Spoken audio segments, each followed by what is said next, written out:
Buenos días. Aquí sentada pienso, soy un rayo de sol. No me estoy congelando, no hace frío. Me conecto con el sol, me conecto con el sol y dejo que el calor vaya a cada uno de mis huesos y omóplatos que están asediados por el frío. Entraste con todo, ¿eh? Entraste con todo. Qué acojonante este invierno que se nos viene, ¿eh? Pero vamos, mirá, ya estamos a fines de junio. Dale, ¿qué te queda? Julio, agosto, dale. No pasa nada. Te voy a tirar un tips. Si salís de tu casa, seguro al sol se está mejor. Seguro. Es una certeza. Mirá, te estás muriendo de frío, agárrate la radio, ponele una alargue y andate al sol. Busca el sol, que en el sol siempre están ¿Un las cosas alargue? buenas. Y para llevar la radio conectada. No, la radio no necesita alargue. ¿Qué radio escuchamos? Y pero ni sin electricidad no anda. ¿Cómo Pablo. no? ¿De qué planeta venís? Escúchame, discúlpame que me estás... No me hagas quedar como una loca. Ya estoy loca. Pero escúchame, vos la radio mismísima que escuchamos nosotros acá, donde nos hacemos el retorno, es una radio que va enchufada, desenchufada. Eso es verdad. Desenchufate a ver si En te esto escuchás. en esto te doy la ¿Ves? razón. Entonces te agarras el alargue, la pones en el medio del parque, del monte, y te escuchás ahí la radio. Y los pajaritos también, y los bichitos. Acá se viene la campaña de Come Chingones Multimedios para que la gente tenga su propia radio solar. Atención. Y ya no dependemos de la electricidad ni contaminamos con las pilas. ¿Qué te parece? Igual me da reposo apocalíptico. Fin del mundo sin electricidad y nosotros ahí. Hola, Pablo, ¿estás ahí? Bueno, vamos a nuestra primera entrevista. Como saben, llego yo y arrancan las preguntas. Bueno, me sientan acá y me dan temas para que pregunte cosas. Bueno, acá estamos marcando a Entel.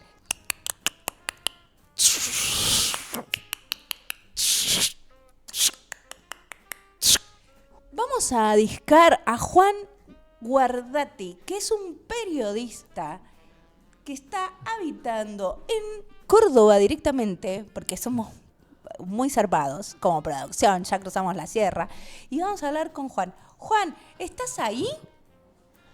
¿Qué tal? ¿Cómo les va, queridos amigos de Ingobernables? ¿Cómo está? Estamos aquí desde Córdoba Capital, siguiendo las recomendaciones al lado del solcito, ¡Qué bien! que hace mucho frío, pero bueno, Córdoba en el día de ayer se calentó, digamos, por el fervor de la lucha de las personas con discapacidad, en un aniversario de la sanción de la ley de emergencia en discapacidad que el gobierno está decidiendo no cumplir. Tengo un montón de preguntas al respecto. En principio, Juan, ¿la ley de emergencia en discapacidad no duraba un año? Está pronta a vencer, sí. ¿Y nunca se cumplió? Y nunca se cumplió. Sí, está pronta a vencer, nunca se cumplió. Básicamente, para que se entienda, la idea es que los médicos que nos atienden, profesionales de la salud, digamos, kinesiólogos,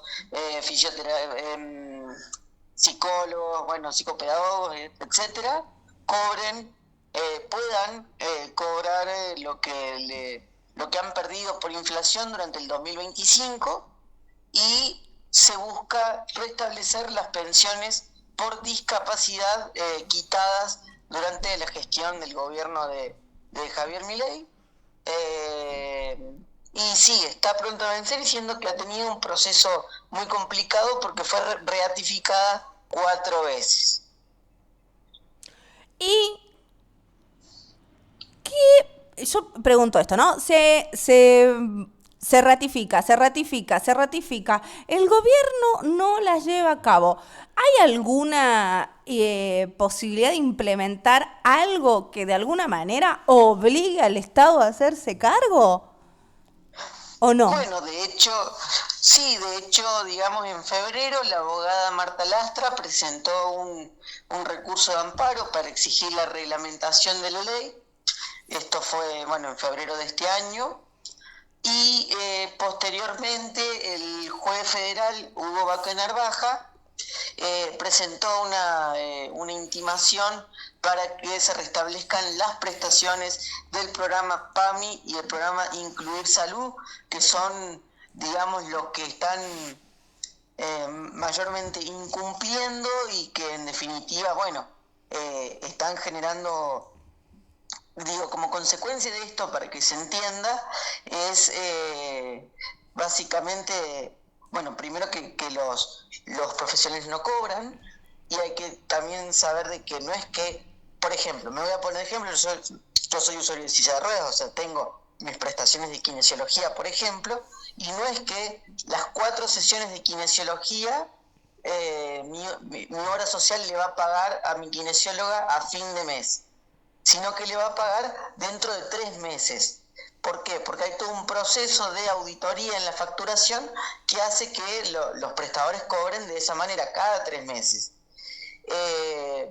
Eso en un contexto inflacionario complica. Y en el medio de lo que está pasando ahora, que frente a este incumplimiento de, por ejemplo, el programa Incluir Salud y PAMI, es las instituciones que atienden a personas con discapacidad en general. ¿Por qué? Porque aunque no estén recibiendo los fondos los pagos de las obras sociales, al ser instituciones que prestan un servicio, siguen corriendo los costos de luz, agua, gas, lo que el ex-AFIP.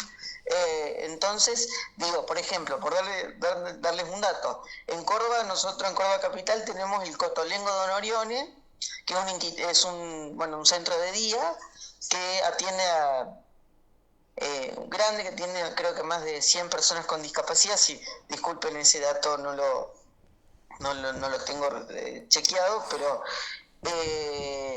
atienden a mucha gente, y por ejemplo ya están debiendo 40 millones de pesos a la FIP porque no pueden costear. Ayer escuchaba una integrante de la Cámara de Prestadores en Discapacidad que mencionaba que en su centro ya no pueden brindar el servicio de quimioterapia porque no se puede mantener. Bien, pareciera ser que la estrategia es la desintegración a partir de la toma de decisión, no del Estado, sino de las instituciones, ¿no? Llegan a tal punto la desintegración que son los que están gestionando estas instituciones que tienen que tomar la terrible decisión de no poder seguir. ¿No? Como en este desoír lo que la ley propone, ¿no? Sí, sobre todo, yo creo que hay una cuestión importante, saber de que no es que el gobierno tiene que inventar nuevas leyes. Nosotros hace 20 años que la Argentina adhirió a la Convención Internacional de los Derechos de las Personas con Discapacidad, en donde se generó una guía para que la Argentina en este caso y otros países supieran cómo atender las necesidades de las personas con discapacidad. Entonces, el mundo nos está mirando, no es solamente una cuestión coyuntural de que le queremos joder la vida al presidente, o que las personas con discapacidad le quieren joder la vida al presidente. Simplemente es algo que tiene que ver con cumplir el artículo 25 del derecho a acceso a la salud. Y otra cosa que quiero mencionar que es muy importante también, aquí con las prestaciones afectadas, si bien las personas afecta a todas las personas con discapacidad, es muy grave que haya niños con discapacidad que se estén quedando sin sus terapias. ¿Por qué? Porque desde la infancia es cuando uno aprende a, por ejemplo, movilizar su silla de ruedas, aprende a por ejemplo, bueno, si tenés otro, bueno, a ser independiente, a conocer el cuerpo, entonces todo toda la mayor atención médica que esa persona con discapacidad pueda tener desde temprana edad, va a permitir que el día de mañana sea un adulto más desenvuelto. Y ni hablar, y eso no me quiero desviar del tema, pero ni hablar que después de esas prestaciones o de esa atención médica, donde uno aprende a ser independiente, tienes un montón de otras barreras que afectan, digamos, tu integración en la sociedad. Bien, te iba a preguntar acerca de, en esto de la integración, ¿no? Porque pensaba en la Cámara de Diputados y de Senadores, si bien son nuestros representantes, ¿cuál es el cupo de personas con discapacidad que está dentro, ¿no? ¿Quiénes los representan entendiendo la problemática que significa que yo puedo ser una persona que estudia mucho del tema, pero no voy a saberlo lo mismo si soy parte, ¿no?, de la comunidad? Mira, entiendo que, o sea, si existen diputados con discapacidad actualmente en el Congreso, creo que solamente hay una diputada con discapacidad auditiva. Creo que es de Salta, no lo recuerdo muy bien. Y después, bueno, y después si hablamos de la cuestión del empleo, se supone que el Estado Nacional debiera poder cumplir con el 4% de empleados con discapacidad en su planta, ¿no? Eso es lo que está más o menos establecido por ley, y que está bueno esto que me preguntás respecto a lo del cupo, y porque vos fíjate, 8 de cada 10 personas con discapacidad no tienen trabajo en la Argentina. Obviamente, no es que es un dato que surge del gobierno de Javier Milei, ya de antes venía sucediendo este tema de que las personas con discapacidad no están teniendo laburo, pero lo cierto es que que nosotros, y además, perdón, quienes cobran la pensión por invalidez laboral, tampoco pueden desarrollar un proyecto de vida independiente, porque equivale al 70% de una jubilación mínima, y un poco con toda esta cronología que ha pasado con la emergencia en discapacidad, en algún momento, que fue hace menos de un mes, el gobierno quiso hacer unas modificaciones en la ley de emergencia, que por suerte no fueron aprobadas, o por lo menos está ahí todavía en trámite, donde por ejemplo querían sacar los incentivos al sector privado para contratar a personas con discapacidad. Entonces, ¿cuál sería? Acá la pregunta es ¿cuál es el fundamento en el que se basa el gobierno para decir que estas medidas que están planteando en verdad van a mejorar la calidad de vida del colectivo, ¿no? Sí, porque aparte, bueno, no solo tiene que ver con lo laboral, sino los espacios en donde se generan proyectos y desarrollos para personas con discapacidad puedan hacer su labor. Muchas veces forman parte de proyectos de las mismas instituciones que tienen, no sé, ponerle talleres a la mañana y a la tarde, no sé, una panchería, una hamburguesería, casas de textil. Hay varios lugares que hoy están absolutamente en riesgo de existencia, porque tampoco se está llevando a cabo este sostén, ¿no?, de estos proyectos que permitían el desarrollo y la integración. Te decía esto de la representación dentro de las cámaras, porque yo percibo que nuestras cámaras no están siendo muy representativas de la diversidad de nuestro pueblo. Y en eso empiezo a hacerme preguntas acerca del valor de la experiencia. Sí, sobre todo creo que un poco es pensar en cómo estamos perdiendo la cuestión de la mirada hacia el otro, ¿no?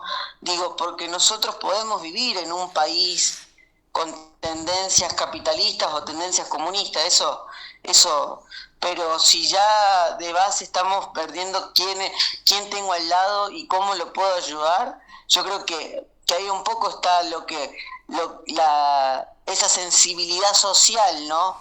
Digo, pensaba mientras charlamos, pensaba en la cronología de la relación de Javier Milei con la discapacidad y también tomando un poco también el gobierno de Alberto Fernández. Digo, por ejemplo, en pandemia Alberto Fernández decía que las escuelas especiales debían atender con mayor particularidad a las personas con discapacidad porque ellos son los que no entienden lo que es la pandemia.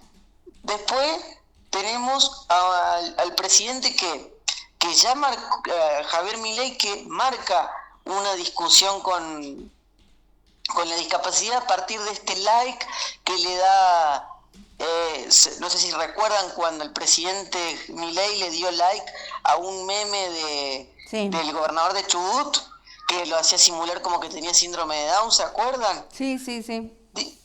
¿Yo por qué estoy marcando esto? Estoy marcando esto porque ya no hay una cuestión tanto política, sino que tiene que ver con que hay una transitar, digamos, o de habitar las situaciones de discapacidad que te forman culturalmente, ¿no?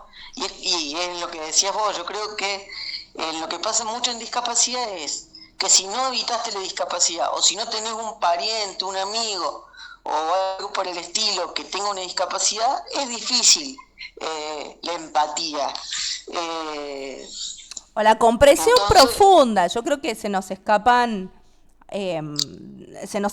cosas hasta que de los detalles, ¿no? Lo mínimo, por ejemplo, no sé, cruzar la calle, las veredas, el ingreso a los espacios, el orden de los restaurantes con las mesas y las sillas, entrar a un cajero, todo tiene un grado de quilombo que requiere que uno le ponga un poco más. Em, que por ahí eso queda muy invisibilizado en la velocidad que el resto del mundo está teniendo para poder comer, ¿no? Porque también creo que cae en esto del lugar de la empatía. Me parece que está siendo cada vez más difícil mirar a otro porque se está corriendo vorazmente a través de la comida porque está complicadísimo el asunto. yo creo no, claro, yo creo que me parece que la pregunta que tenemos que hacernos, la sociedad en general, digo, más allá de quién nos esté gobernando, pensar viste que siempre está esto como decir, bueno, hay que ser inclusivo porque el día de mañana vos podés tener una discapacidad.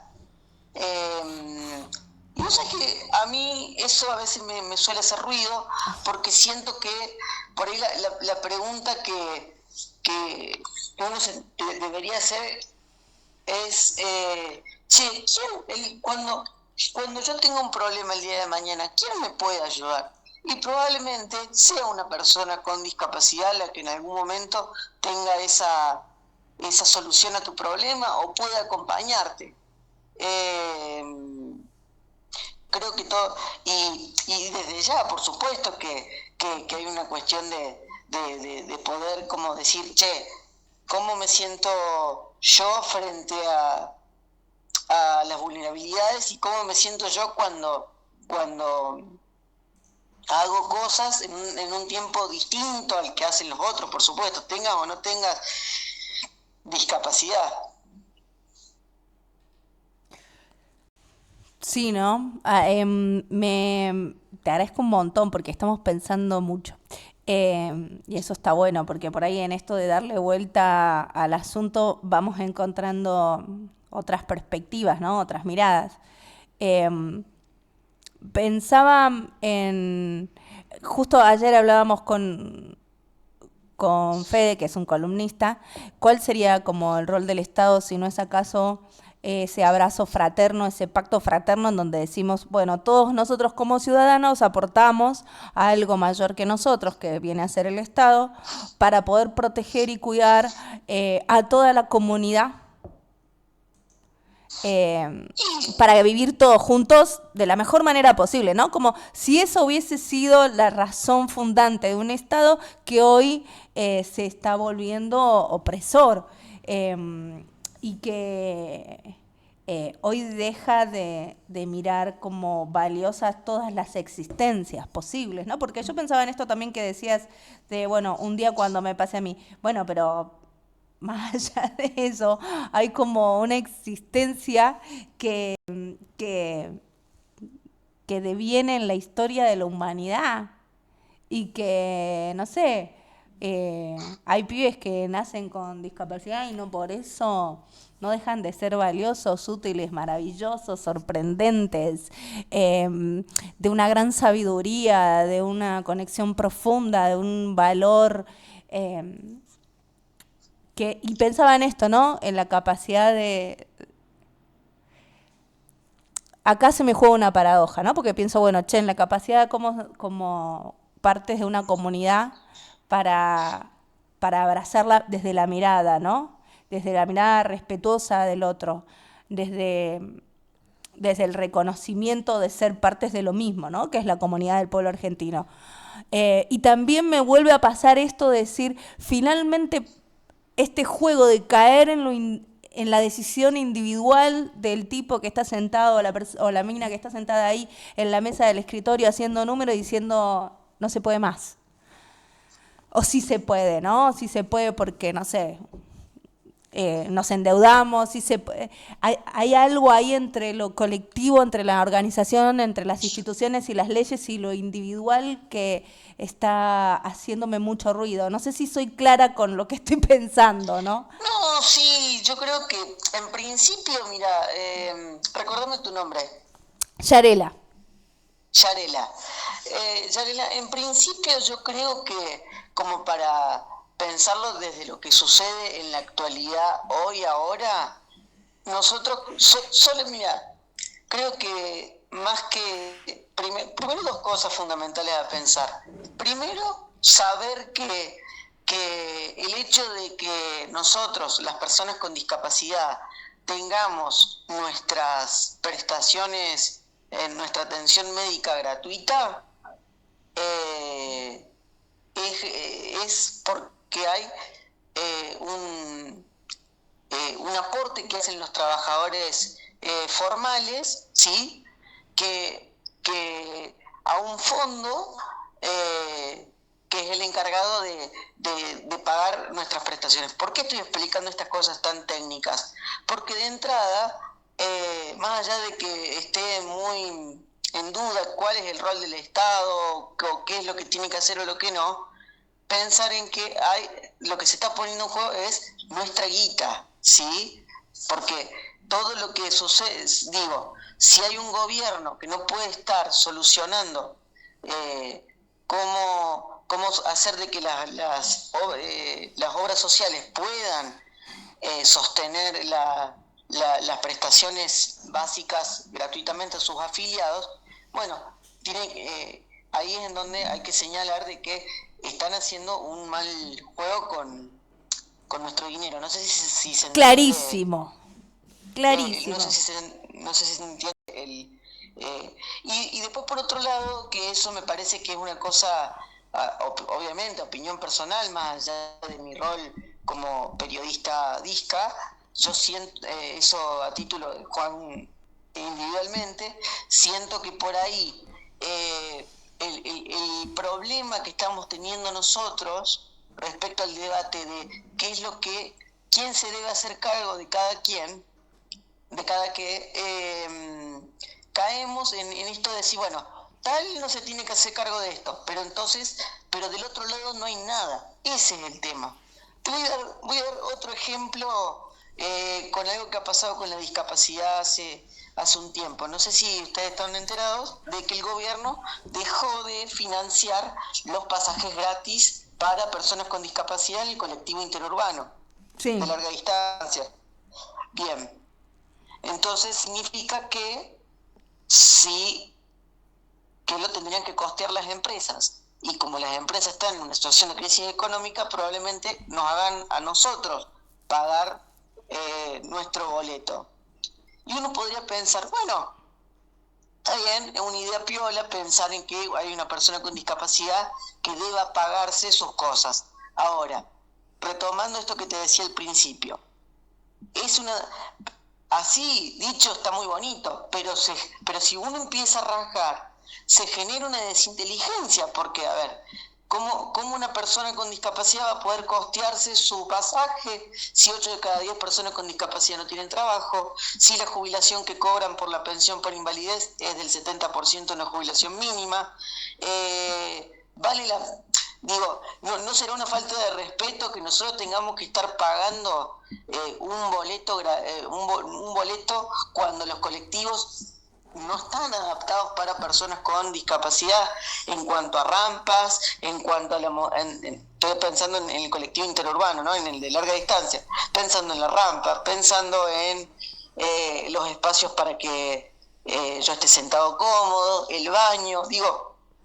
Si uno pudiera decir, bueno, tengo un sector privado que me ofrece un colectivo que me puedo subir, que puedo usar el baño, que digo que puedo hacer uso del servicio de manera independiente,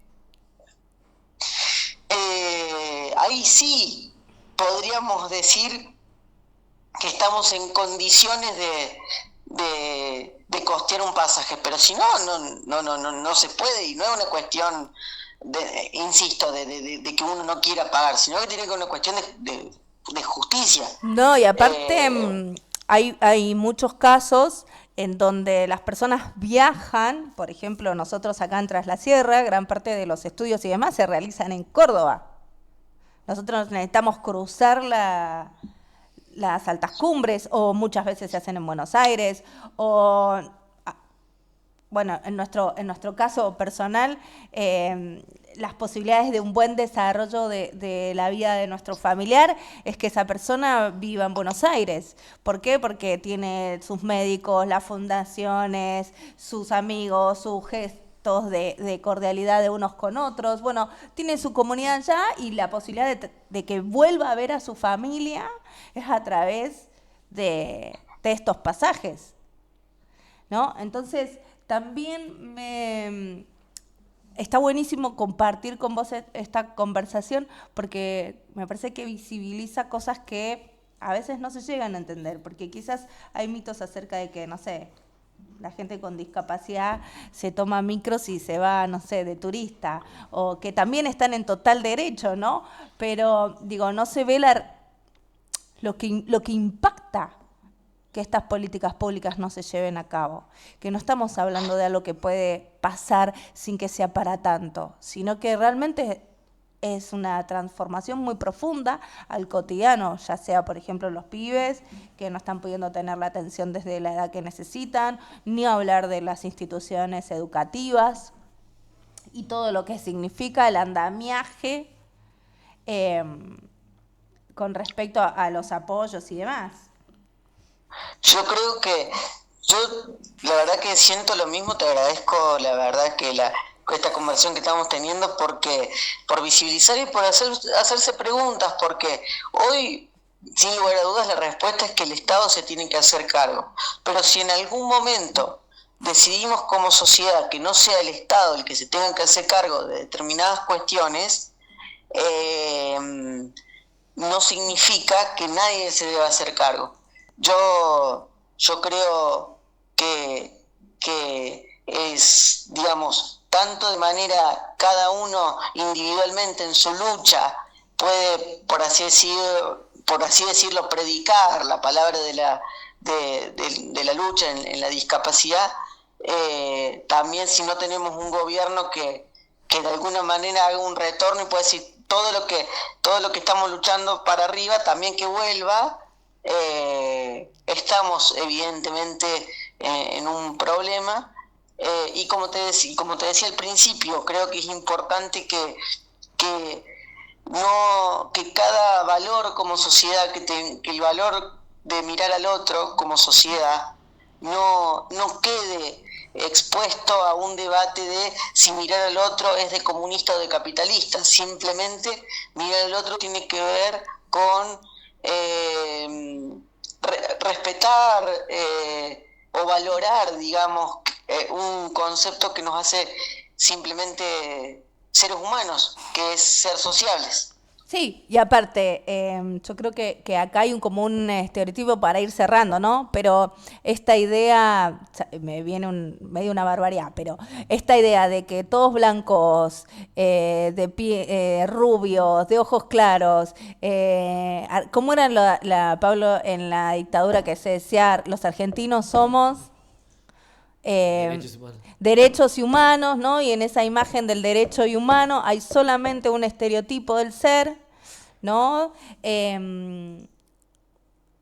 seguir sosteniendo una limitación del mundo, ¿no? Porque somos muy diversos, ¿no? Hay gente que somos muy diversos, rubio, blanco, colorado, con anteojos, sin anteojos, silla de rueda, muleta, con un brazo, con dos brazos, tener las mil posibilidades del ser, ¿no? Entonces poder como abrir esa mirada a que la verdad es que la existencia es total. No podemos seguir sesgando, como, bueno, voy a poner esta gente allá, esta gente acá. No, la existencia es total. Todos somos el pueblo argentino. Claramente, y te digo, obviamente, y como esto último, ¿no es cierto?, pensar en esto de que cuando nosotros tengamos un sistema de apoyos verdaderamente completo, bien financiado y todo lo demás, vamos a poder cumplir con los derechos y obligaciones como cualquier ciudadano. Solo que necesitamos un poquito más de tiempo y un poquito más de ayuda, pero así vamos a hacer las cosas de manera independiente, ¿no? Sí, que aparte es un derecho que como comunidad nos las tenemos que poder garantizar. Que todos puedan llevar a cabo su vida. Es interesante esto que decías para nosotros en el ámbito de lo personal, poder comprender esta idea de los derechos y las obligaciones, ¿no? Y los privilegios que a veces uno tiene que invisibiliza por poder hacer esto tan simple, ¿no? De los derechos y las obligaciones del ser, que tienen que ver con un montón de cosas de autoestima, de valor propio, de desarrollo, de proyecto de vida, un montón de cosas. Poder pensar que eso tiene que ser una garantía que le podemos dar, como dice la Constitución, ¿no? A todo aquel que habite esta tierra, como poder desarrollar tu vida sin tantas explicaciones, ¿no? Sin tantas justificaciones, porque también siento que pareciera ser que tienen que vivir justificando y diciendo por qué es importante, ¿no? Lo que es justo para ustedes, lo que corresponde. Es como, claro, es como te decía, ya no estamos hablando de cuestiones internas, ya estamos hablando de que hay leyes internacionales que de alguna manera están ahí para guiarnos, y me parece importante que el gobierno despierte de una vez por todas, pueda cumplir esta ley de emergencia en discapacidad que está pronta a vencer, como para lo que te decía recién, para que las personas con discapacidad puedan tener sus prestaciones, para que los prestadores monotributistas puedan cobrar y llegar a fin de mes, y para que las instituciones de discapacidad de rehabilitación no cierren. Muchísimas gracias, Juan. Te vamos a seguir llamando. Gracias por esta conversación que al final abrió un montón de otras consignas y pensamientos y demás. Muchas gracias. Les agradezco a ustedes por la invitación y los invito a seguirme en mi cuenta de Instagram, @identidad_dislocada, donde ahí subimos contenido de discapacidad, política, sociedad, así que está la invitación para que, seguir construyendo redes y seguimos peleando por una sociedad más inclusiva. Seguramente te vamos a volver a llamar y vamos a activar esta comunicación, este diálogo acá con el compañero Juan. Muchas gracias, Juan. Muchas gracias. A Abrazo grande. Chau, chau.